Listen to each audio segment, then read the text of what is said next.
ఇశ్రాయేలు ఇంటి వారై నశించిన గొర్రెల యొద్దకే నేను వచ్చినాను కానీ మరి ఎవరి యొద్దకు నేను రాలేదంటే, అయినా కానీ ఆమె నన్ను కరుణించుము, నా కుమార్తె దెయ్యం పెట్టి బహు బాధపడుతుంది అని చెప్తున్నప్పుడు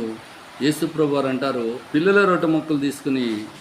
కుక్క పిల్లలకు వేయటం యుక్తం కాదన్నప్పుడు ఆ స్త్రీ అంటది, అయ్యా అట్లా కాదు, మరి కుక్క పిల్లలు కూడా యజమానుల బల మీద నుంచి పడే ఆ రొట్టె ముక్కలు తింటాయి కదా అంటూ తను ఎంతగా తగ్గించుకుంది అంటే, ఆయన ఎంతగా వేడుకుంది, ఆయనపై ఎంతగా ఆధారపడింది, ఆమె ఎంతగా విశ్వసించింది అనడానికి ఈ మాటలు మనకు రుజువుగా కనిపిస్తున్నాయి. అందుకని యేసుప్రభు వారు అంటారు, అమ్మా నీ విశ్వాసం గొప్పది, నీవు కోరినట్టే నీకు అవుతుందిలే, నీ కుమార్తె బాగుపడుతుందిలే అని చెప్పినప్పుడు ఎక్కడో దూరంగా ఉన్నటువంటి